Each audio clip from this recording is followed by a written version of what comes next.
François, Salut! dis-moi donc, dis-moi qu'est-ce qu'il y a d'extraordinaire aujourd'hui, je t'écoute. Qu'est-ce qu'il y a d'extraordinaire aujourd'hui? Bien, au moment où on enregistre, il y a une tempête de neige. Ouais. Et si on peut parler d'extraordinaire, ben, c'est une bonne nouvelle pour les constructeurs de skidoo. Uh-huh. Parce que sincèrement, je regarde l'évolution de ça dernièrement, puis je me dis, écoute, moi quand j'étais jeune, là, le 1er décembre, j'ai 55 ans. Donc le 1er décembre, c'était le moment où on attendait pour qu'il y avait un pied de neige pour sortir les skidoo. Et là, le pied de neige, au moment qu'on enregistre ça, on est le 14 janvier, et là, on va l'avoir, le pied de neige, là. Peut-être encore.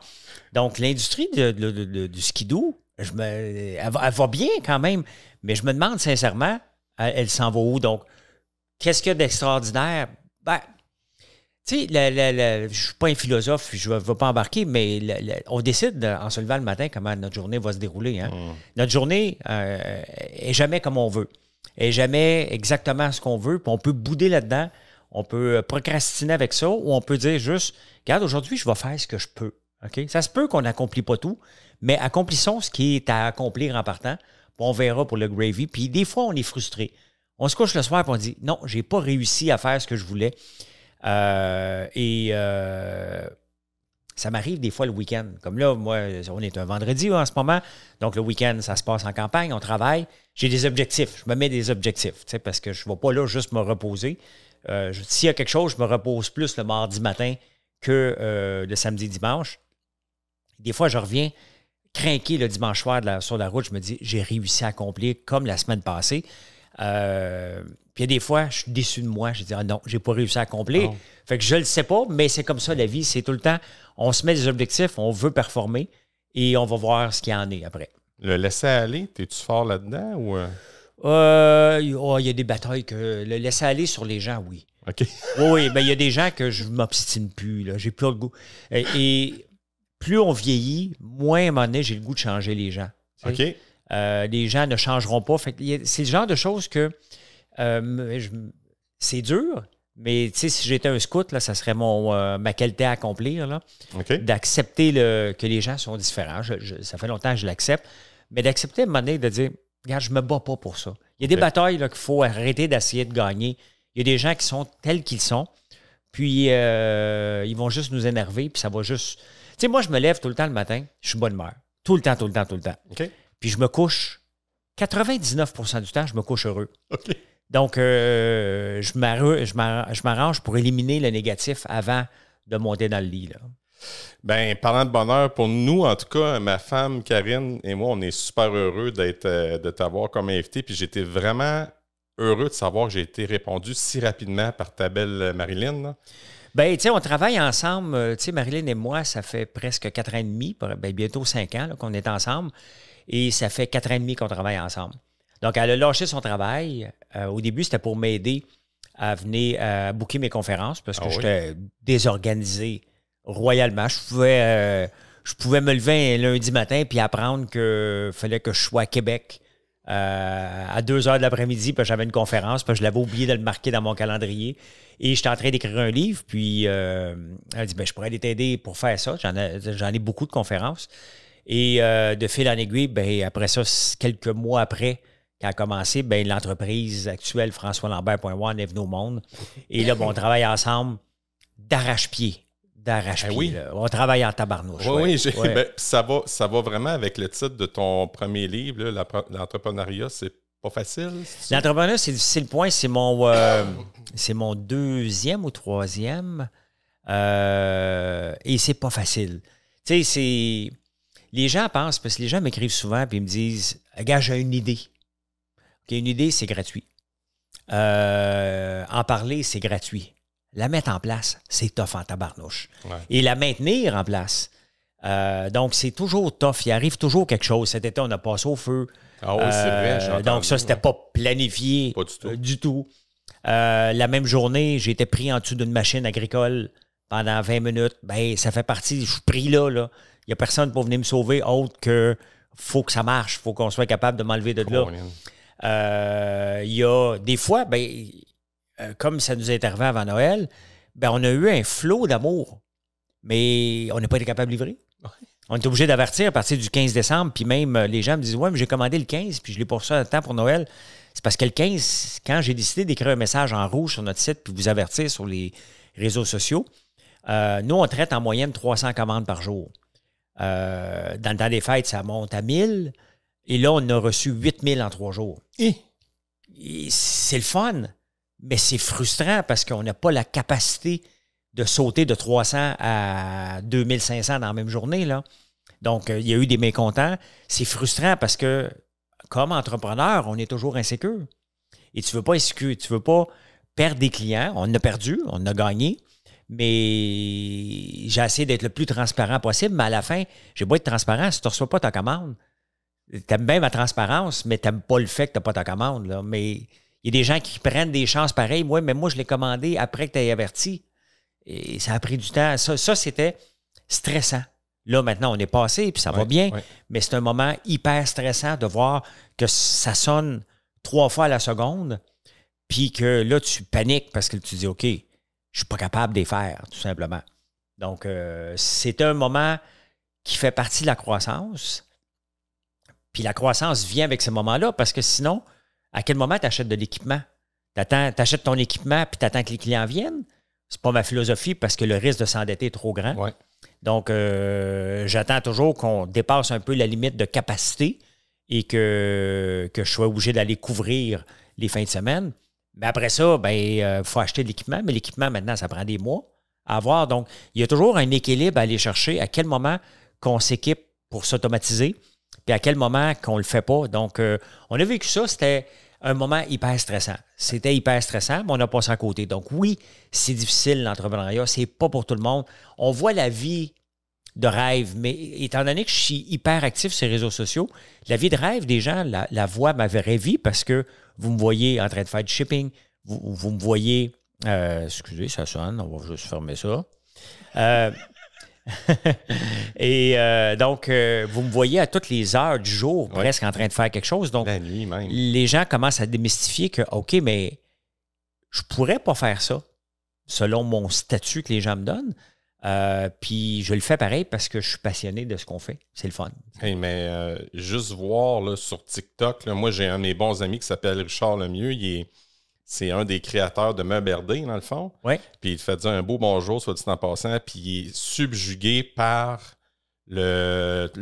ton travail que tu fais sur les réseaux sociaux, notamment à TikTok. Oui. Avec TikTok, ça t'a aidé à exploser tes ventes. Puis j'aimerais ça que tu me parles de ton expérience. Mais chaque réseau on a une façon d'approcher chacun des réseaux. Ouais. Et j'avais vu quelqu'un qui faisait du boxing l'année passée sur TikTok. OK. Et je trouvais ça un peu niaiseux. Sincèrement, de regarder quelqu'un mettre des choses dans une boîte puis l'envoyer, je me dis, qui va écouter ça? Et les réseaux sociaux puis les pubs ont changé. Maintenant, pour faire de la pub avec Google ou Facebook, ça a dégringolé. Puis tous les titres de ces gens-là, de Facebook, Meta, Snapchat, tout ça a dégringolé. Pourquoi? Parce que c'est pas rentable pour les entreprises de faire de la pub maintenant avec l'algorithme d'Apple qui a changé. Donc, les entreprises ne font pas de la pub. Eux autres, s'ils ont moins de revenus, c'est parce que les entreprises comme moi ont décidé d'arrêter de faire de la pub sur les réseaux sociaux. Okay. Ça ne marche pas. Donc, moi, en toute transparence, là, je dépense exactement 7,50 $ sur Facebook par jour. Ah ben. Okay. 2 statuts. Un savon, un de ma boîte de collation, qui sont mes gros vendeurs. Et je dépense 3,75 $ par statut. Et il y a beaucoup d'interactions. Puis là, maintenant, ça roule tellement que je les laisse là. Je mets un peu de pub sur Google, peut-être 12$ par jour. Vraiment, c'est minime par rapport à mon chiffre d'affaires parce que ça ne marche plus. Et ce qui marche le plus, c'est de raconter des histoires. Fait que je me suis connecté sur TikTok en étant hyper gêné. Je suis habitué à ces réseaux sociaux, mais c'est parce que Facebook, je le maîtrise. C'est ma gang. Je connais chacun des noms. C'est ta communauté. Ouais. Oui, puis il y a des nouveaux, mais puis il y en a qui viennent, puis il y en a qui partent, mais je connais chacun des noms par cœur. Oui. Je connais personne sur TikTok. Puis sur TikTok, c'est des noms bizarres. Oui. Des pseudos. Des pseudos. Il y a beaucoup de pseudos. Puis il y a bien des gens qui sont venus pour me dire que si tu veux ici, c'est pas pour toi, ça. Ah oui. T'es trop vieux, puis tout. Je dis, c'est pas marqué. Il y a un âge minimum, mais il n'y a pas d'âge maximum. Exact. Et j'ai commencé à parler un peu. Puis là, j'ai vu qu'il y avait de l'attrait. On a fait quelques vidéos. Puis je suis moins fort sur les vidéos parce que ça prend beaucoup de temps à monter. Puis il faut avoir un concept derrière. Et moi, je suis plus dans le spontané. Fait que j'allume à un moment donné la caméra dans le shipping chez moi. Puis je fais du shipping, puis le monde dit « Mais qu'est-ce que tu fais? T'es-tu chez Costco? T'es-tu... tu travailles-tu pour quelqu'un? Ta vie va pas bien? » Puis là, j'explique, là, je suis chez nous. Et là, je vois bien les ventes, mais qu'est-ce que tu vends? Ben, regarde, je suis en train de faire du savon. Quand j'ai du popcorn, regarde, une cafetière en arrière de moi. Et là, les gens ont fait comme « Ah, t'as tout ça? » Donc, tout ça, les gens me demandent. Et là, les gens me demandent parce que quand est-ce que les gens sont là sur les réseaux sociaux? C'est malheureusement pas le lundi à 10 h. Non. Donc, il faut y aller quand ils sont là. Donc, moi, je vais à l'heure de pointe, qui est 8 h, 9 h le soir.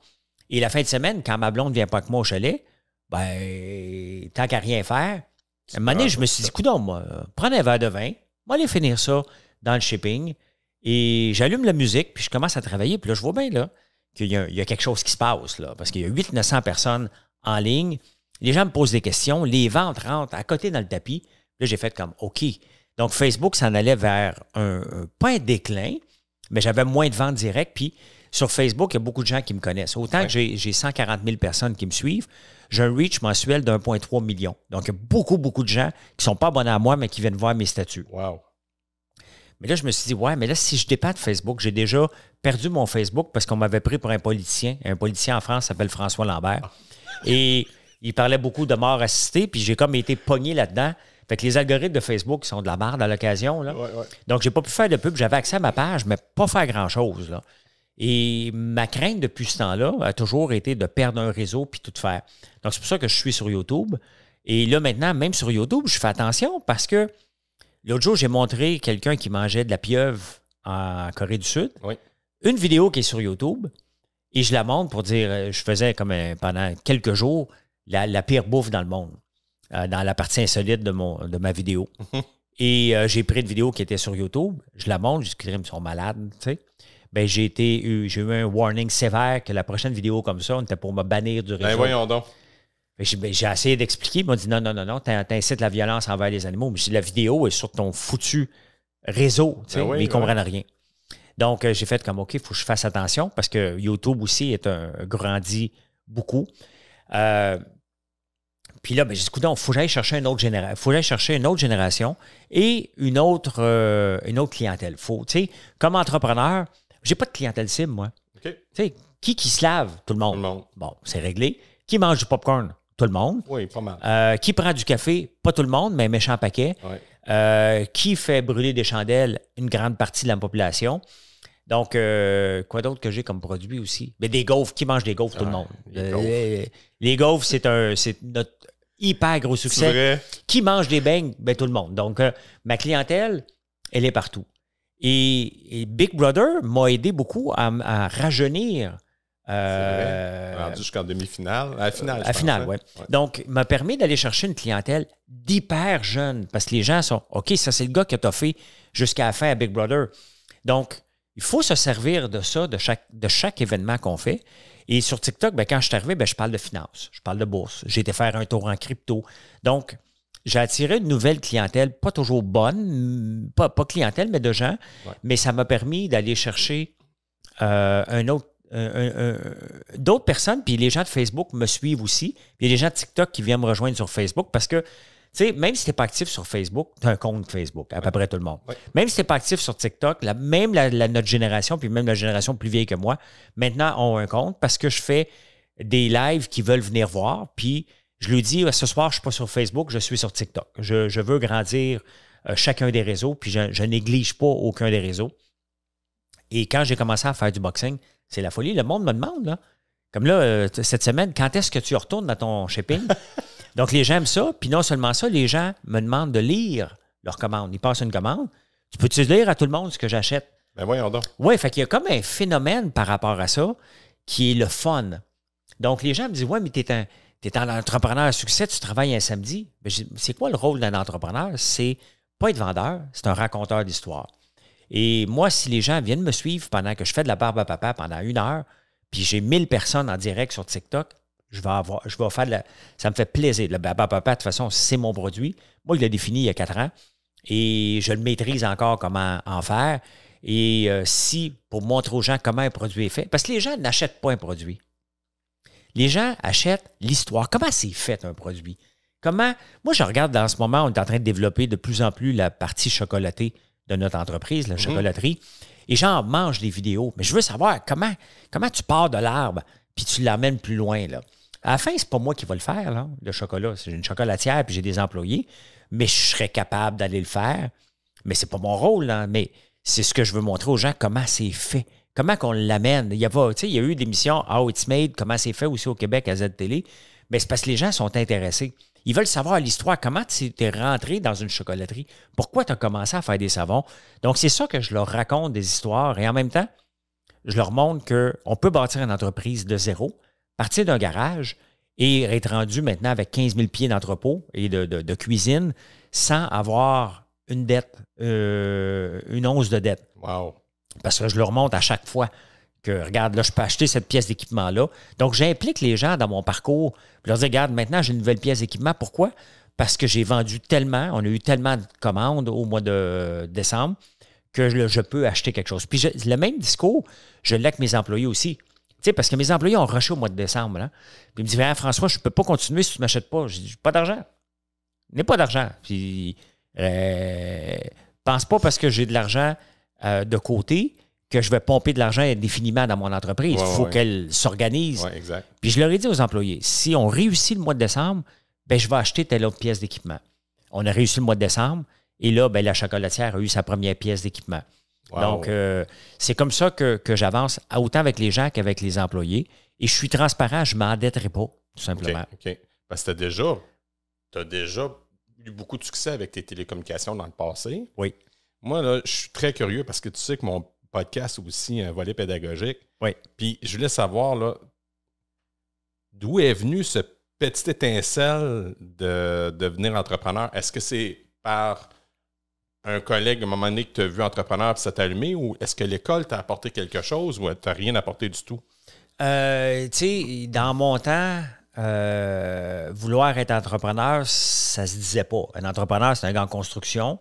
Oui? Ben oui. Le mot entrepreneur n'existait pas comme il existe aujourd'hui. Okay. Donc, tu voulais être ton boss. OK, boss, ouais. Donc, moi, j'ai toujours géré depuis que je suis jeune. J'ai 5 ans. Je pousse mon père pour avoir un plan marketing. J'organise. J'ai toujours été un organisateur. J'ai toujours été celui qui, OK, parfait, on fait ça. C'est juste naturel, mon côté, pas tellement rassembleur, peut-être un peu, mais de dire, regarde, je vais me prendre en main. Il y a quelque chose qui n'existe pas, ou il y a puis même dans ce temps-là, quand j'étais jeune, devenir entrepreneur passait par devenir inventeur en premier lieu. Il fallait t'inventer quelque chose, là. Oui, c'est vrai. Sinon, tu étais... Donc, tu étais soit ton boss ou tu inventais quelque chose, tu devenais hyper riche, puis bingo. Mais maintenant, on ne parle plus d'invention, là. On ne parle pas de brevet. Moi, quand j'entends parler de brevet, je dis à la personne, tu perds ton temps, là. Ben oui, mais c'est sûr, parce que les gens veulent faire breveter. Regarde, moi, je suis le seul au Québec, puis je dirais au Canada, puis peut-être en Amérique du Nord, de faire, tant mieux si on trouve au Québec, il n'y en a pas, là, faire du popcorn à l'érable. Oui. On est les seuls à faire que du popcorn à l'érable pur, il n'y a rien d'autre que de l'érable dedans. Là, le monde va dire, ouais, mais je l'ai vu se marquer érable. Regarde en arrière, là, puis regarde ce qu'il y a dedans. Nous, il y a 3 affaires. L'huile de coco, parce que ça prend ça. Ça prend un sucré, qui est l'érable. That's it. Il n'y a pas de glucose, il n'y a rien. On a gossé pendant 4 mois. Puis le monde dit, tu devrais la faire breveter. Mais pourquoi? Il y a un de mes employés qui est parti à un moment donné, puis est allé voir le gars qui me détestait le plus, qui nomme les produits exactement comme moi. Oh, OK. Dans le même pot de plastique, puis il l'appelle la même... Moi, je l'appelais barbe de dragon parce que mon passé de dragon, puis je suis toujours l'ex-dragon encore aujourd'hui. Lui, il l'a appelé barbe de quelque chose, tu sais, la même affaire. Ah oui? Et oui. Et il est parti avec la recette. Bon, techniquement, il l'a donné un loser. Bon, je ne veux pas traiter, mais c'est une entreprise qui me fait pas peur.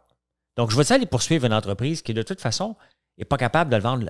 Faire le produit, ça a peut-être pris 4 mois, là, mais j'en ai pour une vie à en vendre. Là. C'est court, définir un produit. C'est le vendre après. Donc, je sais qu'il n'est pas capable de le vendre. Il n'a pas été donné à recette à Coca-Cola ou Pepsi. Et s'il l'avait donné à Coca-Cola ou Pepsi, Pepsi l'aurait refusé à recette parce qu'ils ont une éthique de travail. Parce que c'est déjà arrivé qu'un ex-employé de Pepsi a pris la recette de Coca-Cola, a volé la recette à Coca-Cola. Il est allé voir Pepsi avec. Puis Pepsi a dit non, je ne le veux pas. Il a appelé Coca-Cola. Puis il dit, gars, poursuis ton employé. Oui? Oui. Parce que les entreprises qui se respectent, ont une éthique de travail. OK. Et de toute façon, c'est illégal de faire ça. Donc, je n'ai pas besoin de mettre un brevet. L'employé, si je pouvais, en tout cas, s'il m'avait nuit, je l'aurais poursuivi à l'os, là. Donc, parce que c'est simple, un coup tu le sais, mais c'est complexe en tabarnouche. Donc, j'ai toujours voulu être entrepreneur, mais je ne savais pas dans quoi. Ça m'a pris du temps. Puis à un moment donné, tu pognes la chienne. Parce que c'était peurant, ça. Tu sais, lâcher ta job. J'ai toujours eu des bons jobs, bien payés, avec des bons postes. Donc, à un moment donné, tu fais comme, ouais, je quand même gagne bien ma vie. Je viens de m'acheter une maison. Ma blonde est enceinte. M'arrêter ça. Mais à un moment donné, c'est comme une horloge biologique chez la femme. The clock is ticking. Là. Ça presse, là. Faut que je me trouve quelque chose, là. Et ça a bien tombé parce que mon associé, Georges Caram, il revenait du Liban. Moi, je revenais de Toronto. On s'emmerde pour la compagnie pour laquelle on travaille. On venait d'avoir des beaux challenges. On n'a plus. Et on dit, là, c'est le moment ou jamais. Et on a décidé de se lancer dans la reconnaissance de la parole pour aller sur le net, un peu ce que Siri, Alexa, puis tout ce qu'ils font. OK, ouais. On était juste 25 ans d'avance sur notre temps. Puis, mais c'est pas grave parce qu'on venait de plonger. On ne retournait plus en arrière. Et un coup que tu as plongé, tu t'embarques en mode chercher des opportunités, trouver des solutions. Le plus dur, c'est de plonger. Ton premier, ça risque de ne pas marcher. T'sais. L'idée que vous avez, les entrepreneurs qu'on a, risque de ne pas marcher comme on veut, mais elle va se définir si tu es à l'écoute du client. Si tu es un client potentiel ou un client futur. Donc, elle va se définir si tu es prêt à changer aussi. Donc, c'est ce qu'on a fait. Ça n'a pas marché. On est resté à l'écoute et à un moment donné, il y a eu une opportunité de centre d'appel. On n'avait pas prévu, mais il y a juste quelqu'un qui a dit non. On était dans la salle. Puis on a dit, nous autres, on pourrait te le faire, mais on ne connaît pas ça. Puis on n'a pas d'équipement, mais on veut. Puis l'entreprise a dit, ben regarde, je vais te prêter ma confiance. Puis si ça ne marche pas, ben je vais la reprendre, puis toi, tu retombes à zéro. Donc, on avait one shot. On a livré la marchandise et ça a monté un centre d'appel 8 ans plus tard avec 2600 employés. Qui existe encore aujourd'hui. Moi, je l'ai vendu en 2012. Puis il existe encore, ce centre d'appel-là, aujourd'hui, ici. Là. Donc, c'est la preuve qu'on a bien monté quelque chose en 2003. C'est extraordinaire. Puis, ma question par rapport avec tout ce que tout dans le fond, l'ensemble de l'œuvre que tu nous parles avec ton expérience, si je venais, mettons, tes études en administration, je pense que tu as fait en Outaouais, oui. Ça se peut-tu?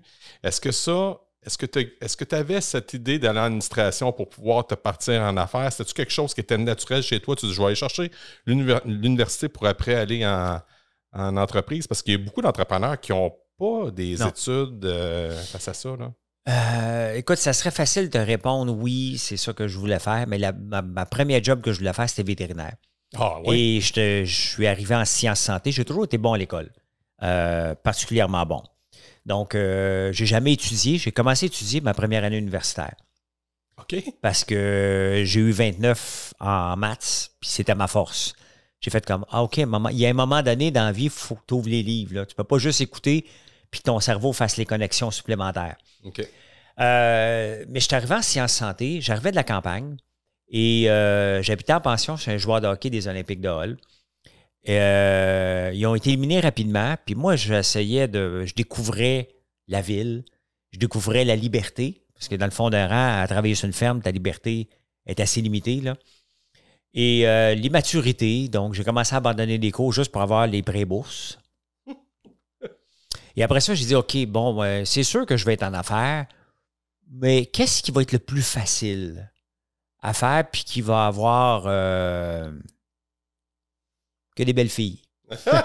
Non, mais il faut parler d'immaturité parce que c'est ça aussi, là. C'est pas toujours un parcours bien défini, tracé, là. Non. En Sciences Po, il y avait des nerds, puis en administration, comptabilité, il y avait des belles filles. OK.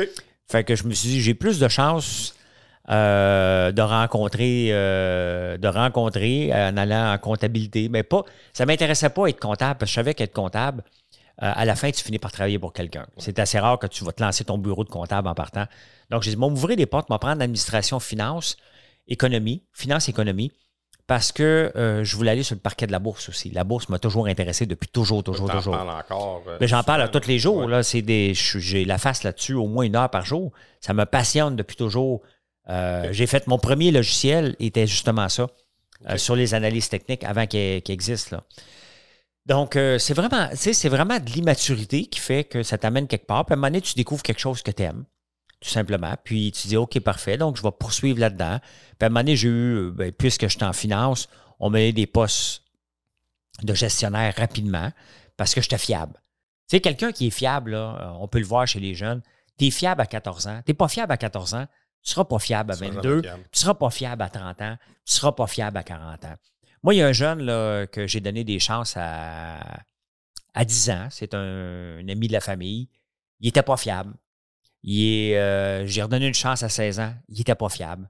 Avant les fêtes, j'avais besoin de staff, j'ai dit, ben là, regarde, j'ai pas le choix. Il n'était pas fiable encore. Il ne sera jamais fiable dans la vie. C'est pas une mauvaise personne, mais pour être un employé de quelqu'un, il ne sera jamais bon. Donc, moi, j'ai eu la chance. Bien, la chance, c'est pas partie de la chance. J'ai prouvé, puis j'arrive jamais avec des gros sabots. Tu sais, à un moment donné, j'ai travaillé sur une ferme. Moi, j'ai toujours travaillé sur des fermes. Tout le temps. Conduire des tracteurs à partir de l'âge de 10 ans, tout seul. OK. Fait que toi, c'est pas du nouveau, cette entreprise. Non. Mon père élevait des moutons. Il a fait le retour à la terre. OK. Puis, quand j'étais au cégep, j'ai été embauché sur une ferme pour faire la comptabilité. OK. C'est un attrape-négo parce que les salaires minimums étaient 4 piastres et elle avait eu des subventions. Il fallait qu'elle paye au moins 7 piastres de l'heure. Fait que j'ai eu 7 piastres de l'heure. Mais première chose qu'on m'a donnée, elle dit « Ouais, il n'y a pas tellement de comptabilité aujourd'hui. Tu aiderais-tu dans les champs? » Fait qu'elle m'a donné une paire de ciseaux pour que j'aille couper des fleurs sur des fraisiers. Ça ne me dérangeait pas pantoute parce que je te payais le double de mes mes collègues qui travaillaient dans d'autres job-in d'été. Moi, je te payais 7 piastres de l'heure, le salaire. Tu sais, c'est comme si aujourd'hui, on m'offre le salaire, mettons, de 15 piastres de l'heure. On m'offre 28. Ouais. Tu peux même faire n'importe quoi. Moi, je suis au cégep, là. Mes chums travaillent à 15 piastres de l'heure. J'en travaille l'équivalent de 28 piastres. Hey, la vie est belle, là. Puis, à un moment donné, moi, je suis pas le genre à me vanter par rapport à ça, mais il se prend avec un tracteur, puis j'ai toujours conduit le tracteur, puis là, il y a un gars de la ville qui est là, qui est devenu le gérant, qui conduit le tracteur, puis je trouve qu'il conduit pas bien, puis il se prend partout, puis je suis pas le genre à dire, quand tosse-toi, moi le faire, là, tu sais, je le laisse se prendre. Puis là, à un moment donné, il dit, tu viendrais-tu me donner un coup de main, embarque sur le tracteur qui est pris, puis je vais le tirer, puis il était pas capable. Puis là, j'écoute, regarde, je suis allé voir le boss de cette entreprise-là, Roger, et je dis, gars, Roger, là, regarde, fais un peu de recherche, là. Fait 10 ans que je conduis des tracteurs. Là. Moi, tu le sortir ton tracteur, appelle pas quelqu'un. On va juste inverser les rôles. Là. Le gars qui est en avant, on va le mettre sur le tracteur en avant, en arrière, puis moi, je vais te le sortir. Puis à partir de ce moment-là, j'ai gravi les échelons parce qu'il y avait plusieurs entreprises. Cet entrepreneur, il s'appelle Roger Vaillant. Il est dans mon livre, d'ailleurs. Et et j'ai grandi, mais en prenant pas ma place tout de suite. Puis même encore aujourd'hui, si tu me vois arriver dans un groupe, à moins que je suis l'invité, là, mais dans un groupe, je ne prends pas ma place. J'attends. Puis à Big Brother, ceux qui ont suivi le parcours de Big Brother. Oui, j'ai vu ça aussi. Mais c'est la même chose. Là, je savais qu'il fallait que je gagne parce qu'on me mettait dehors en partant. Moi, je le savais. Là. Donc, j'avais ce préjugé défavorable contre moi. Mais après ça, moi, je laisse les gens. Je voulais aussi être le patron pour avoir une chance que les gens viennent me voir, puissent me découvrir et non pas l'image qu'ils ont de moi par rapport à ce que les médias ont présenté.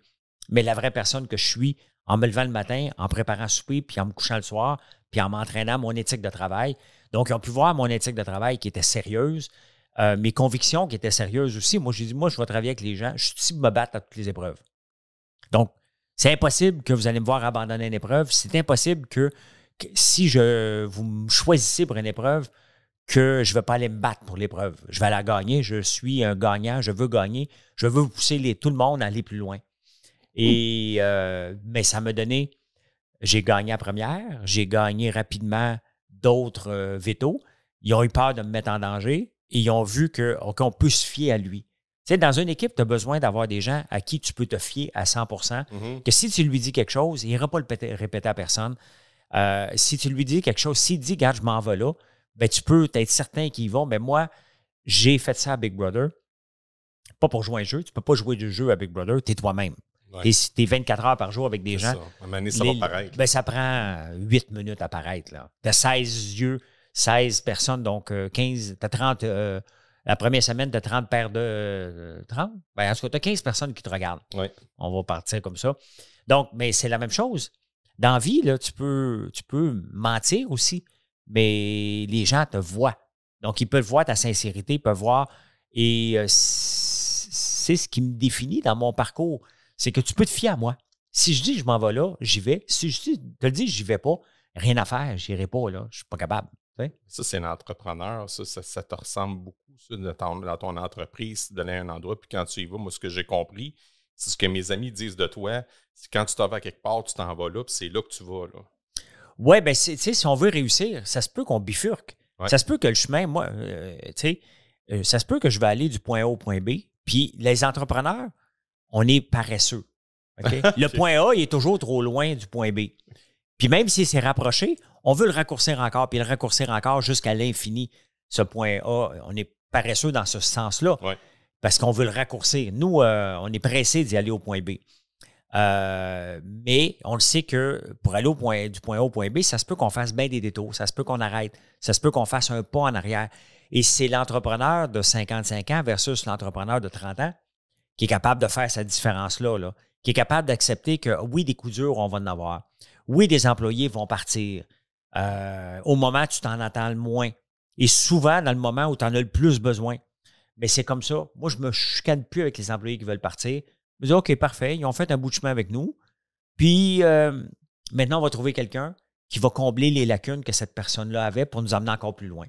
Donc, c'est comme ça à chaque fois qu'on perd quelqu'un. Moi, je me dis, la prochaine, elle va nous ouvrir des nouveaux horizons. Puis ça nous donne la chance d'aller découvrir quelqu'un qui est peut-être meilleur, qui est probablement meilleur que la personne qui vient de partir. Et, c'est là que vient ton laisser aller du point de départ. Là. Oui, maintenant, tu sais, comme là, dernièrement, on perd quelqu'un, on a mis une annonce et ma blonde était un peu découragée. Ah, Colin, mais elle maîtrisait. Je dis, ben oui, mais on va aller trouver quelqu'un. Ça va nous permettre de revoir nos processus. Parce que des fois, quand une entreprise grandit, les processus ne sont pas toujours parfaits. On a encore bien du manuel. Puis là, je dis, ben là, c'est le moment de faire, entre autres, que les payes, c'est plus à main. On va l'automatiser avec un iPad. Donc, les employés vont rentrer leur numéro de code, puis ils vont pouvoir une feuille de temps, ou que ce soit des punches, puis qu'on regarde tout à la main. Donc, c'est le temps d'implanter quelque chose d'automatique. Tu sais, moi, je profite de chaque fois parce que tant que la personne est là, on le remet au lendemain. OK, j'ai d'autres priorités. Mais là, ça devient la priorité. Ouais. Donc, ça nous permet de grandir comme entreprise lorsqu'il y a un départ. Moi, c'est de même, je vois ça. Pas le fun, là. Non, mais, pas le fun. Mais il faut que tu te serves de ce moment-là pour faciliter tes tâches, tout simplement. Oui, ça m'inspire beaucoup ce que tu dis parce que moi-même, j'ai une entreprise d'animation là, que j'ai depuis 7 ans. Puis on a vécu des gens qui sont arrivés, on a vécu des départs, on a eu une grosse année, le temps des fêtes était, mon Dieu, on est 5 partenaires, puis on a eu 42 événements de novembre à décembre. Okay. Pour nous, c'était jamais vu. Puis là, on est en train d'apprendre à qu'est-ce qui va se passer par la suite? Est-ce qu'il y a des partenaires qui vont vouloir partir ou non? Fait qu'on a comme un peu cette peur-là de savoir ce qui va arriver. Tu viens de m'éclairer un peu, dans le fond, c'est de laisser partir. Dans le fond, va te permettre peut-être à ton entreprise d'avoir un regard nouveau, peut-être même de la nouvelle ère. Bien, tu sais, l'entrepreneuriat, c'est le rêve de quelqu'un. Ouais. C'est ton rêve, c'est mon rêve. Les gens n'ont pas participé à notre rêve. Les employés, les partenaires, il y en a qui peuvent embarquer, puis tant mieux. Notre rôle, c'est d'embarquer les gens à ce qu'ils rêvent avec nous, de grandir. Mais ce n'est pas leur rêve, c'est un job qu'ils font. Nous, notre job comme entrepreneur, c'est de s'assurer qu'ils sont heureux là-dedans, qu'ils grandissent comme individus. Il ne va pas avoir des robots. Là. Personne n'aime être un robot nulle part. Peu importe, même si tu fais de la job répétitive dans la cuisine, à un moment donné, il faut que tu trouves des affaires, des challenges supplémentaires. Donc, le challenge, c'est peut-être d'augmenter la production, de lui donner à des personnes, « Hey, gars, teste-moi telle recette, voir. » Donc, c'est à nous autres aussi de partager les tâches, mais les gens veulent tu sais, les employés veulent 3 choses. Responsabilité, liberté, puis une paye. La paye vient en premier, tu règles ça en partant. Et si l'employé ne fait juste parler de sa paye après, c'est parce qu'il n'y a pas assez de responsabilité puis pas assez de liberté. Oh. Donc, si la paye, faut que tu fasses. Non, mais tu sais, faut que tu donnes une paye qui a d'allure. Des fois, quand je suis sur TikTok, j'en entends des vertes puis des pommures, là. Comme les gens, j'espère que tu donnes toutes 100 000 $ à tes employés. Je vois, la barre de chocolat, maintenant, elle vaut 80 $. C'est ça. OK? La peau de barbe à papa là, que je te vends 5 $, là, il vaut 70 $ maintenant. T'sais. À un moment donné, il faut payer les gens en conséquence aussi de ce qu'ils font et du produit. Faire de la barbe à papa, c'est le fun, c'est répétitif.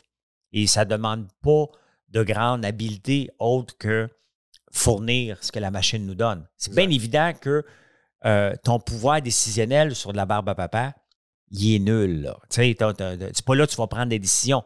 Cependant, est-ce que la personne peut faire de la barbe à papa le matin, l'après-midi, elle fait autre chose? Donc, de donner des diversifications. Ben oui, faire du popcorn, tu réponds à la machine. À pop, tu le sais, OK, il faut que je mette le sirop d'érable à tel moment, il faut que je fasse ça. Il y a des petites décisions à prendre. Mais il y a des jobs, malheureusement, qui vont être répétitifs, c'est normal que tu vas perdre des gens parce que ça devient long, comme dans le centre d'appel. Tu sais, dans le centre d'appel, on avait un manque à gagner de 23-25 % par jour, là. Oh! Ou qu'on aurait pu facturer, mais les gens n'étaient pas là, n'étaient pas au bon moment, ils étaient absents. Donc, c'est un gros... Puis à un moment donné, tu essaies de l'amener peut-être à 22, à 20, mais tu sais, tu ne pourras jamais l'amener à 0. Donc, si tu essaies de l'amener à 0, tu vas être malheureux tout le temps, là. Tu sais, c'est... Parce que de toute façon, tu as de la croissance et tu n'es pas capable d'aller chercher tous les gens, tu n'es pas capable d'en céduler. Il y a une tempête de neige. Les tempêtes de neige, ça, c'était la catastrophe dans les centres d'appel, là. Là, écoute, c'était 60-70 %. On est plein de pénalités parce qu'il faut respecter des ratios. C'était de la marde à gérer. C'est vrai? Oui. Hey, c'est super intéressant ce que tu dis. Puis là, j'ai envie d'aller voir un peu le... En tout cas, on va se mettre peut-être un genre d'estrade, je ne sais pas. Ton opinion sur l'éducation au niveau entrepreneurial, ce qui se fait aujourd'hui en 2023 maintenant, je veux avoir tes impressions. Puis en même temps, tu sais, si, mettons, ton impression est des choses que tu trouves un peu plus gris, mais pourrais-tu moyen pour toi de l'embellir un peu plus? Bien, qu'est-ce qu'on fait dans la vie de tous les jours? On mange, Oui. puis on gère un budget. Oui. Tout le monde. Tout le monde. Mais l'étudiant, il veut savoir, OK, j'ai-tu 100$, j'ai-tu 90$, je demande-tu de l'argent à mes parents? Donc, très jeune, on apprend à gérer les sous qu'on a devant nous. Quand on vieillit, c'est la même chose. OK, il faut que je paye ma carte de crédit. Shit, j'ai un loyer à payer, je n'avais pas planifié. Ah, tabarnouche, l'auto qui vient de casser. Ça, on fait ça tous les jours. Mais tous les jours de notre vie. Ouais. Écrire, on le fait tous les jours. Le ça puis le ça, OK? Le ça puis le ça, là, c'est encore surprenant qu'il y a encore des gens qui font beaucoup. Je ne parle pas des fois, c'est compliqué, mais comment ça va, là? Le voir avec un S, là, me tire bien raide. Et qu'est-ce qu'on fait d'autre? Ben, on mange. Ouais. Et qu'est-ce qu'on fait comme peuple? On gaspille. 1/3 de la bouffe qu'on rentre dans notre maison, on la met aux poubelles. Donc, qu'est-ce qu'on devrait apprendre dans les écoles, en premier lieu? Apprendre l'histoire du Québec, savoir que Joseph Papineau était ici en 1763, c'est bien de savoir ce qu'on a, où on est, de où qu'on vient. Puis moi, je suis passionné d'histoire, donc je suis biaisé un peu. Mais est-ce que ça va nous apporter quelque chose dans notre vie de tous les jours comme futur adulte, comme futur contribuable? Pas grand-chose. À moins que tu aies le goût d'aller là. Je ne dis pas d'éliminer les cours d'histoire, je ne dis pas d'éliminer aucun cours. Mais qu'est-ce qu'on doit former? On doit former des gens qui vont vivre en société, qui sont conscients de l'environnement, qui sont conscients que, hey, faut que tu saches cuisiner si tu ne veux pas gaspiller. C'est tout simplement l'ingrédient devant toi, là, il y a combien de vie devant toi? Donc, t'achètes-tu une poitrine de poulet ou t'achètes un poulet au complet? Ah, OK, parfait. Un poulet te coûte 5$, une poitrine te coûte 4$. Donc, on s'entend que, OK, parfait, donc je vais acheter le poulet. Les prix ne sont pas bons, là, on s'entend. Non, on a une idée. Mais il faut que tu saches quoi faire avec les os. Il faut que tu saches quoi faire. Est-ce qu'on fait un bouillon d'os? Plus personne ne sait comment faire ça. Donc, il faut apprendre sincèrement comment gérer puis comment régler le gaspillage alimentaire. Si on veut régler les gaz à effet de serre puis notre surconsommation, puis le gaspillage, ça fait partie de ce qui vient de se passer. Je ne sais plus si c'est à COP27 ou à COP15 parce qu'ils ont décidé d'appeler ça le même nom pour différents... Mais c'est ce qu'on parle de beaucoup de gaspillage alimentaire. Mais on ne l'enseigne pas. On ne peut pas arriver et dire, OK, mais maintenant, je suis étudiant, il ne faut pas que je gaspille. Tu ne le sais pas. L'entrepreneuriat, mon gars, moi, le plus jeune, joue au hockey dans le coin de Toronto. Il ne joue pas pour Toronto, mais il joue pour un junior A. Il espère peut-être aller jouer en Europe éventuellement. Lui, à 4 ans, ben, il y avait un coach. La minute qu'il a embarqué sur la glace, on lui a donné un coach. Tu vas jouer dans novice, puis tu as un coach. Mm-hmm. Après ça, il y a eu un coach Atom, Bantam, puis oui, puis tout chaque niveau. Il y a encore un coach aujourd'hui, puis un entraîneur nutritionnel pour l'aider à faire ses repas. L'entrepreneuriat, là, l'entrepreneur, lui arrive, il a un rêve, il regarde des TikTok, ils ont tous l'air tout riches à craquer, la vie a l'air super belle, il regarde Dragon's Den, il regarde Shark Tank, Et c'est ça l'éducation qu'un entrepreneur a. Ce qu'on nous présente sur les réseaux sociaux, la belle vie, la Lamborghini, une vie à Tahiti ou à Bali. Mais qu'est-ce qu'on enseigne? On enseigne la finance, puis c'est bien, mais l'entrepreneuriat, c'est un style de vie. Et autant qu'on glorifie les hockeyeurs ici, il faut qu'on l'enseigne, l'entrepreneuriat, que ça va être long. Ça ne durera pas 3 mois, là. Donc, seulement ceux qui sont parfaitement intéressés vont acheter des livres comme les miens pour... Puis même, ils vont challenger. T'es sûr, là? Ben écoute, tout ça, là, c'est mon chemin. OK? Je suis passé dans chacune de ces étapes-là. Donc, est-ce qu'il faut l'enseigner? Définitivement qu'il faut l'enseigner. Il faut enseigner le budget. Il faut enseigner qu'est-ce qui va se passer dans l'entrepreneuriat. Moi, ce qui m'a donné la piqûre, c'est que j'ai eu la chance d'avoir un cours de monter une entreprise à l'université. Puis là, j'ai fait comme aïe aïe. Non, je savais que je voulais faire ça. Là, il n'y a plus de doute. Là. C'est exactement ce que je veux faire. C'était ton étincelle. Oui, c'était mon étincelle. Après ça, il y a eu les Shark Tank, les Dragon's Den. J'ai regardé et je disais, hey, j'aimerais ça présenter mon idée. Mais 8 ans plus tard, j'étais dans un siège de dragon. J'ai pas eu le temps de présenter mon idée. Mais définitivement qu'il faut mettre de la place à ces cours-là. Bien entendu, il faut faire de la place plus à l'éducation physique. Tout ce qui devient des coûts pour la société. Ouais. Donc, mais on ne le fait pas. Tu sais, quelqu'un qui ne prend pas soin de sa santé parce qu'il ne sait pas. Tu sais, quand même, les Américains, là, je lisais pendant les fêtes, les Américains, je pense que c'est 30 à 40 % des gens qui pensent que des chips font partie du groupe alimentaire parce que c'est des légumes. C'est correct, c'est le fun de manger des chips, mais c'est pas ça qu'on dit de manger, ça serait plus un brocoli. Ouais. Mais ils ne sont pas éduqués par rapport à ça. Donc, comment on veut faire avoir des gens responsables, des gens qui contribuent à diminuer les coûts pour la société, de diminuer le coût pour aller à l'hôpital. Ça ne veut pas dire qu'on ne va pas y aller, qu'on ne va pas avoir le cancer, mais il y a des façons de vivre aujourd'hui qu'on connaît, qui sont documentées, qui peuvent nous aider à repousser de devenir, je ne dirais pas un fardeau pour la société, mais devenir quelqu'un qui va avoir une qualité de vie moindre parce qu'on ne lui a pas appris, puis il ne le sait pas, tout simplement. Enseignant coach, c'est comme ça qu'on verrait ça, mettons, l'école de demain? J'ai de la misère un peu avec les coachs parce qu'il y en a trop, puis les coachs... c'est parce que tout le monde s'est approprié coach de vie, coach de ci. Oui. Et les gens se cherchent une béquille parce qu'ils ne savent pas. Pourquoi il y a autant de coachs de vie de 25 ans sur les réseaux sociaux? Parce qu'il y a une opportunité. Ouais. Il y a une demande, tout simplement. Puis ils vendent le rêve à gros prix, que leur vie va être meilleure si tu me donnes 1000$ par mois. Mais peut-être plus mentor, François? Un mentor, encore là, il faut qu'il ait suivi le chemin. Okay. Il faut avoir du temps. Moi, en ce moment, quand même, que je donne du mentorat en étant actif sur les réseaux sociaux, en présentant. Je vais répondre à des questions, mais de suivre un entrepreneur, de le prendre sous mon aile et me dire, regarde, je vais t'aider. Je n'ai pas le temps. Pourquoi? Parce que je suis opérationnel encore. Tu sais, les mentors, dans le temps, c'était des gens vraiment qui ont vendu. Ils ont 60, 65 ans. Ils connaissent le chemin. Ça ne veut pas dire que, parce qu'il a fait un chemin particulier, qu'il doit te guider dans le même chemin.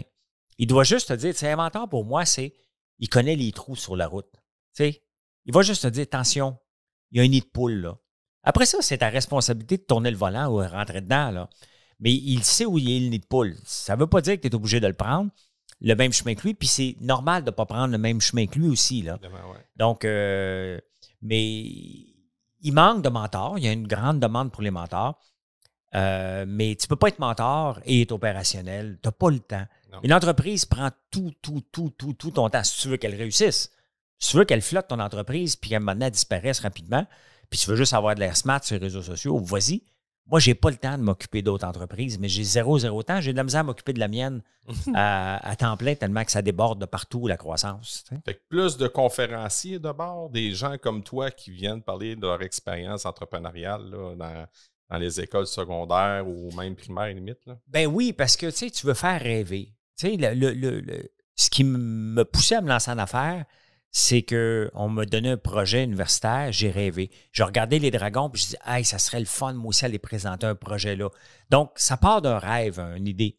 Pour qu'une idée jaillisse dans notre cerveau, il faut qu'on l'ait rêvé. Hey, moi, en ce moment, je suis en train de penser à un paquet de nouveaux produits pour 2023. Hey, je regarde des vidéos, là, puis je dis, OK, on va faire telle barre de chocolat, on va faire tel popcorn. OK, il y a quelqu'un qui nous appelle, on va-tu faire un popcorn à la bière? Bien, viens me porter ta bière, on va faire des tests. Donc, je rêve de produits parce que là, moi, j'ai mon entreprise. Mais c'est comme ça. Pourquoi qu'on achète de la loterie? Parce qu'on rêve de gagner. Et ce qui est le fun, c'est de l'acheter 2-3 jours avant le tirage. Là, tu en fais des projets. Là. Et là, le condo à Miami, je suis coupable. Mais non, mais tout le monde l'est, puis moi aussi, là. Tu sais, pourquoi? Puis ça nous fait rêver. Ben, l'entrepreneuriat, on se lance en affaires. C'est bien beau de dire, moi, je voulais régler le monde. Non, non. À partant, on va être à l'aise financièrement. OK? Mais maintenant, ça ne peut pas être notre but, notre objectif à tous les jours de s'emprocher de l'argent. Ça prend du temps. Ça va prendre 7 ans minimum. Je suis rendu à 4 ans. Je vois un peu la lumière au bout du tunnel, mais là, je viens d'acheter des centaines de milliers d'équipements. Donc, l'argent retourne souvent vers là. Mais ça part d'un rêve. Et ce qu'il faut faire rêver les gens. Après ça, ça leur appartient. Il faut qu'ils trouvent leur idée à eux. On ne peut pas leur mettre une idée. Va faire ça. Ça ne marche pas. Mais quoi qu'on leur donne un rêve, et regarde, c'est possible. Ça va prendre du temps. On dit que ça va être le fun. Ça va être frustrant. Mais à la fin, c'est le fun de bâtir. Il faut que tu sois bâtisseur dans l'âme, là. Et à un moment donné, tu vas en voir qu'une couple j'ai donné plusieurs conférences, j'en donne presque une par semaine. Et à un moment donné, il a dit, hey, regarde, je me suis lancé en affaires suite à ça. Il y en a d'autres qui viennent me voir et disent, regarde, c'est ça vraiment l'entrepreneuriat? Oublie ça, c'est pas pour moi. Puis c'est bien correct, parce qu'on ne veut pas faire rêver les gens en couleur que ça va être facile, puis ils vont se lancer dans un chemin qui n'est pas le leur non plus. Donc, notre rôle quand on est conférencier, c'est de donner un spectacle. Parce que moi, je me dis, écoute, là, il est 8 heures le soir, tu n'aurais pas aller voir un humoriste, tu n'aurais pas aller voir un chanteur, puis là, tu es devant un conférencier d'affaires, bien là, c'est ma job de vous donner un spectacle, de vous parler de business, de vous parler d'un chemin parcouru, de vous raconter des anecdotes, de vous faire rire. C'est les conférenciers là, qui arrivent avec un acétate. As-tu déjà vu un chanteur, toi, avec un acétate? Non. Non. As-tu déjà vu un humoriste? Non plus. Donc, moi, les conférenciers qui arrivent avec des PowerPoint, c'est pas un conférencier, c'est un présentateur. Ouais. Mais si tu es conférencier, tu donnes un spectacle, tu fais rêver les gens, puis après ça, tu les envoies chez eux, puis regarde, rêvez. Vous voyez que de où que je suis parti, bien, dites-moi pas que c'est pas possible. Là. De où que je suis parti, avec les moyens financiers que j'avais, si je suis rendu où ce que je suis, bien, tout le monde peut le faire. Tout le monde, si tu as la graine d'entrepreneur, bien entendu, là, je ne peux pas transformer un opérateur à vie qui n'a pas le goût du risque, qui n'a pas le goût de se réveiller en étant toujours insécure par rapport à ça. Mais l'entrepreneur est insécure. Je suis un insécure à tous les jours. Là. OK.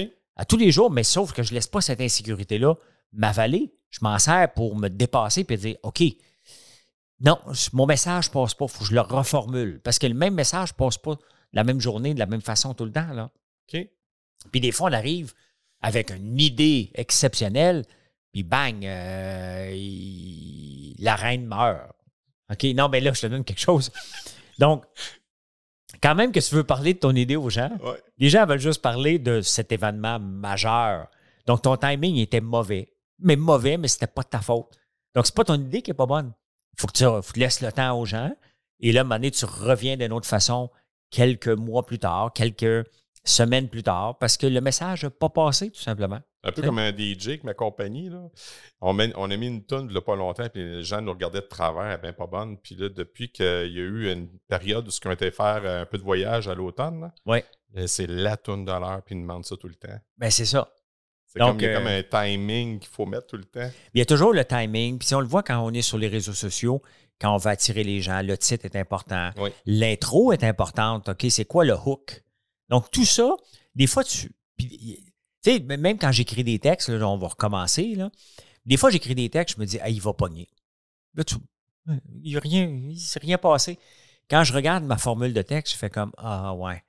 Il y avait un peu de flou au début. OK. Et il y a des textes qu'on écrit comme dans la campagne électorale, il y avait Québec solidaire qui voulait taxer les riches qui avaient une maison. Oui. Et j'écris un texte par rapport à ça. Puis à toutes les fois que je prends position pour les gens normaux, que je fais partie, hein, je ne me définis pas par mon compte de banque, bien, il y a tout le temps, je me fais toujours ramasser, mais là, ça prend une belle photo. Puis je prends une photo j'ai du change dans les poches. Je fais ça comme ça, je tends. Marilyn prend la photo. Le texte était beau, la photo était un peu arrogante. Il dit, gars, je te donne tout. Ça voulait dire, regarde, il ne me reste plus rien, là. Gars, je te donne tout, là. Ben, là, tu fais comme, aïe, OK, j'ai été capable de faire réfléchir les gens. Le texte était bon. La photo elle représentait ce que le texte voulait dire et tous les éléments étaient réunis pour en faire un hit. Ben, ça a donné 3,5 millions de reach. Wow! Fait que ça s'est passé Donc, c'est certain que ça arrive le lendemain. Puis les gens ont partagé massivement ton statut. Le prochain statut, les gens ne peuvent pas le partager. À un moment donné, ils vont dire, OK, mais tu partages tout le temps un statut de François Lambert. Exact. Et donc, à un moment donné, faut pas que tu sois trop excité par rapport à ça. Puis là, il faut que tu dises, OK, là, il faut que je fasse du feeling. J'ai des nouvelles personnes qui sont venues découvrir ma page. Des gens qui me détestent, bien entendu, qui ont sacré leur camp. Il y a des gens qui m'aiment, des nouveaux. Bien, il faut que je leur donne du contenu. Pourquoi ils se sont abonnés à ma page pour ce statut-là? Ou, bien là, il faut que tu travailles ton contenu. Puis après ça, tu donnes quelques semaines. Puis à un moment donné, tu essaies de puncher encore. Si tu as le goût, ça ne marche pas. Donc, tu reviens. Là, c'est quand ça ne marche pas, tu peux revenir rapidement avec une autre attaque. Donc, les réseaux sociaux, ben, c'est un travail aussi. Puis mon travail, il se passe là, moi, parce que je veux dialoguer avec le maximum de personnes. Mais ça ne marche pas tout le temps comme on veut, comme l'entrepreneuriat ne marche pas tout le temps comme on veut. Là, tu sais. Je trouve que tu es un fin renard de l'entrepreneuriat. Tu as cette intuition extraordinaire. J'invite les gens à aller voir ta page web, là, François Lambert One, c'est ça? FrançoisLambert.one. Ouais. Puis aller voir tes excellents produits. Puis là, il faut que je te dise, on est déjà rendu vers la fin de mon balado. Ça va extrêmement vite. Puis je sais que tu es un gars très occupé. Oui. J'ai mes petites questions à rafale. Vas-y. Tu réponds rapide ou si ça t'invite à aller plus loin, j'ai une planche de surf puis je te suis. Parfait. Pour François Lambert, l'éducation, c'est? C'est important.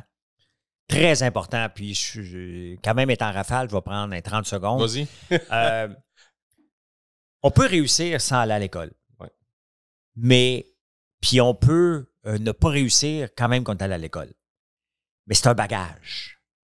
Et quand tu vas en vacances, tu vas avoir quelques linges de spare avec toi, tu les amènes. Mais c'est la même chose. Je déteste, je n'aime pas ça, voir sur les réseaux sociaux les entrepreneurs qui ont bien réussi, qui glorifient le fait qu'ils ont réussi sans aller à l'école. Oh. Je n'aime pas ça, voir ça, parce que ça envoie un message que, OK, je peux lâcher l'école. Un peu comme le salaire, si on le montait, mettons, à 20$ de l'heure, là, c'est le salaire minimum, bien, ça va pousser certaines personnes à ne pas aller à l'école longtemps. L'école, pour moi, c'est un bagage. Ça vous appartient d'y aller ou non. Mais moi, je dis à mes enfants, vous ne forcerez pas à aller à l'école. Faites ce que vous voulez. Je ne vais pas vous tenir par la main, vous êtes des adultes. Mais ouvre-toi donc des portes. Hein? Donc, ça ne veut pas dire que tu ne vas pas réussir, puis vous avez des noms là, de ceux que je mentionne. Vous le savez de qui je parle, si vous êtes sur les réseaux sociaux. Et j'ai un malaise quand je vois, regarde, moi, je n'ai pas été à l'école puis je réussis. Non. Fais un gros disclaimer, je suis une exception, allez à l'école. Ah oui, c'est brillant. OK, ça, tu sais, à un moment donné, il faut pas encourager personne à ne pas aller à l'école. L'école, ça sert à quelque chose. Quand même qu'elle pourrait être mieux, elle n'est pas si mauvaise que ça. Puis, ça l'amène à un cerveau. Tu sais, on peut voir la différence avec les gens qui vont au cégep à l'université aussi. On peut voir ceux qui vont être doctorat. Là, quelqu'un qui a un doctorat ne peut pas venir travailler en entrepreneuriat. Là. C'est un technicien spécialisé qui veut tout que soit contrôlé parce que la perfection n'existe pas en entrepreneuriat. Exactement. Le doctorat, lui, il veut la perfection, il est étudié pour ça. Oui, exact. Donc, mais entre ça, je pense que encourager l'école est importante. Y a-t-il une personne qui a un impact positif dans ta vie que tu aimerais parler? Dis-moi pourquoi. Bien, l'impact positif, j'ai pas de personne particulière. Bon, je pourrais dire ma blonde, mes enfants, là, mais mettons ça de côté. C'est normal, sinon elle ne serait pas ma blonde. OK? Ou je ne serais pas son chum si elle n'aurait pas un impact positif. Mais ma positivité, puis je suis tellement actif sur les réseaux sociaux que j'ai des amis. C'est 140 000 personnes qui me suivent, là. Je peux dire facilement que j'ai au moins un bon 300-400 connaissances qui viennent me parler presque à tous les jours et qu'on s'échange. Donc, j'ai du fun à être le médium entre ça. Puis les gens viennent se connecter à 5 h ou à 7h45 le matin sur Facebook. On jase entre nous, là, et je sais que j'ai un impact positif sur eux, puis ils ont un impact positif sur moi aussi. Un partage. C'est un partage et c'est le fun ce qu'on a bâti, que j'ai bâti. Je dis on parce que, bon, ma blonde en met beaucoup là-dedans, mais qu'on a bâti avec les réseaux sociaux, des gens qui ont le goût de nous suivre, qui sont prêts à nous défendre aussi quand quelque chose n'est pas positif, puis que peu importe, là, ils vont nous défendre bec et âme, qui sont devenus des bons clients, mais je m'en fous. Moi, je veux pas que les gens qui viennent m'écouter, je veux les avoir tous comme clients, mais je sais que c'est un travail à long terme. Puis je sais qu'il y a des gens qui n'ont pas les moyens financiers de passer une commande chez nous non plus. Là. Pas que mes produits sont chers, mais parce qu'il y a à peine à survivre. Donc, ils ne viendront pas acheter du chocolat et du popcorn, non? Effectivement. Mon autre question, je ne sais pas si c'est un lecteur. J'ai vu que tu avais un livre qui retenait ta porte en arrière. Je l'ai mis en cadeau. C'est parce que pour que les gens comprennent bien, je vais regarder la caméra. J'ai reçu en cadeau à un moment donné d'une place où j'ai acheté beaucoup de linge. J'ai reçu les Playmate Cover depuis l'ouverture. Donc, on peut voir le poil qui disparaît à un moment donné au fil du temps et la poitrine qui augmente aussi. L'évolution. Ouais. Donc, je ne lis pas beaucoup de livres. OK. Pourquoi? Parce que quand j'ai fini la lecture des journaux, et je passe mes journées à lire, littéralement, c'est pour mon show, en prenant votre café sur YouTube et préparer l'émission comme les débatteurs, il faut être au fait à peu près de ce qui se passe sur la planète. Donc, moi, le matin, je me lève à 5 heures. À 5h15, je commence à lire jusqu'à 7h40. Après ça, je m'en viens en direct sur Facebook. Je retourne lire à peu près jusqu'à 9h. Donc, les différents journaux, là, le Figaro, Wall Street, La Presse, Journal de Montréal. Je me promène à travers le monde à fouiller les journaux pour aller des articles. Curieux, là. Oui. Donc, pour préparer le show en prenant votre café, il y a à peu près 5 heures de lecture par jour. Oh là là, OK. Oui, plus de recherche. C'est un travail énorme. Énorme. Mais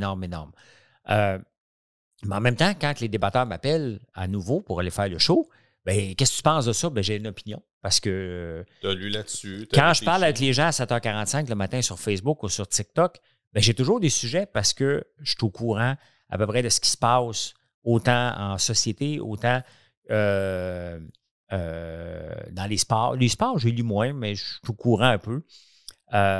Donc, à peu près tous les sujets. Puis, je lis tellement qu'après ça, lire un livre m'épuise. Donc, ça fait longtemps, sincèrement, je n'ai pas de gêne, ça fait longtemps que je n'ai pas lu de livre, mais je n'ai pas de honte parce que je lis à tous les jours. Exact. Puis il y a des articles profonds dans le Figaro à l'occasion, puis dans le Wall Street Journal, et même il y a un journal que je capote, mais littéralement, là, un journal en Suisse qui s'appelle Le Temps. C'est un mélange, dans le fond, de la presse, Le Devoir, le Journal de Montréal, du Wall Street mélangé ensemble.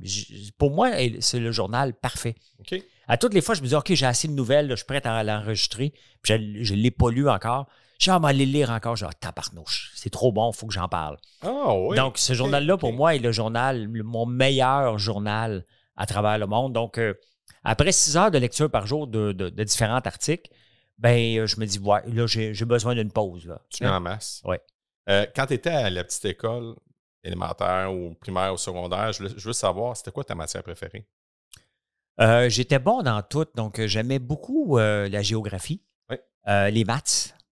Le français, j'ai jamais bien aimé. Peut-être par les profs que j'avais. Je dirais ça. Parce qu'en maths, j'ai eu des profs super intéressants. En géographie, je suis curieux de géographie. Ça me passionne. L'histoire, la géo me passionnait. En chimie, j'étais particulièrement bon aussi. Donc... Je voulais savoir ma dernière question. Je pense que tu en as effleuré un peu, mais si tu veux aller plus en profondeur, tu pourrais y aller. Là. Quand tu étais jeune, est-ce qu'on t'a déjà... Jeune, à l'école, tu étais encore jeune. Est-ce qu'on t'a déjà considéré comme un élève cancre, c'est-à-dire un élève paresseux ou un mauvais élève, ou encore un aigle, ça veut dire un élève brillant et intelligent? J'étais considéré comme un élève brillant et intelligent, mais j'étais aussi extrêmement maigre et extrêmement grand. OK. Donc, je mesure 5 et 11. Je pèse 174 livres. Je suis arrivé au cégep à 5 et 11, 110 livres. Eh, boy. OK. Oui. Donc, j'ai beau être intelligent, mais tu sais, je suis pas l'ami de personne, moi, là. J'ai mon petit groupe d'amis très proches, qu'on est tous à peu près bons à l'école, mais je suis pas la vedette, là. Loin d'être la vedette, loin d'être le rassembleur. Je suis tout le temps le dernier choisi dans tous les sports, là. Ah oui? Oui, tu sais. Pourtant, c'est pas ça que tu transparais là, par les médias puis les revues de ce monde, ce qu'on te voit, là, un beau grand monsieur. Ouais, puis, mais tu sais, à un moment donné, j'ai pris du poids. Puis là, je suis Ouais. parti de 110 livres à 200 livres. Oh, Donc, mon métabolisme avait changé, I guess. Mais je savais que je sais pas que je mangeais pas, là. Je mangeais, mais ce que je savais pas, puis j'ai su à 44 ans, c'est que j'étais TDAH anxieux. Mes problèmes d'anxiété quand j'étais jeune, là, ils étaient à côté dans le tapis. Moi, je suis pas capable d'écouter un prof. Là. Moi, mes comportements à l'école, là, c'était des F partout. Là. ah oui? Moi, je voulais juste déranger, mais je n'étais pas. Dans ce temps-là, être un enfant ritalin, il fallait que tu sois presque un gars en prison. Là. Oui. Tu sais? Donc, il n'y en avait pas beaucoup. Il y en avait un dans Il y l'école. en avait là. un, oui. Mais moi, je l'étais sans le savoir. Donc, je me défonçais constamment dans les sports, même si j'étais pas bon. J'avais de la persévérance. Et je me disais tout le temps, m'a réussi pareil. Puis même si on me prend le dernier, je m'en fous. Je le sais pourquoi on me prend le dernier. Je me regarde, j'étais capable de voir le miroir. Là. Mais je me disais, c'est pas grave. Puis je devenais quand même parmi les meilleurs à la fin parce que je travaillais plus fort que les autres. Et c'est pour ça que dans l'entrepreneuriat, je dis souvent, je suis bon dans rien, moi. C'est pas négatif, là. Mais le fait que je suis bon dans rien, je suis obligé de travailler plus fort que la plupart des gens. Puis la persévérance m'amène à travailler, à me creuser, à être insécure par rapport à ça. C'est sûr que mon passé d'être le grand maigre, toujours choisi le dernier, vient m'aider en entrepreneuriat aujourd'hui. Il me nuisait au point de vue... tu sais, mes sœurs étaient très, très belles, donc beaucoup de succès avec les gars. Il y avait beaucoup de belles amies, mais moi, j'étais l'ami gentil, là. OK. Ton frère est bien fin, mais tu sais, je demandais à mes sœurs de m'ouvrir des portes, mais les portes ne se fermaient pas, mais ils ne s'ouvraient pas. Hey François, merci beaucoup d'avoir pris de ton temps. Merci d'avoir répondu si rapidement à notre demande. Puis j'invite tout le monde à aller continuer à suivre François sur TikTok. Ta progression va super vite là-dedans, puis aussi sur les réseaux sociaux. Puis je reconnais quelqu'un qui est intègre puis facile d'approche. Merci de Merci à toi. Merci beaucoup. Merci. Merci à tout le monde.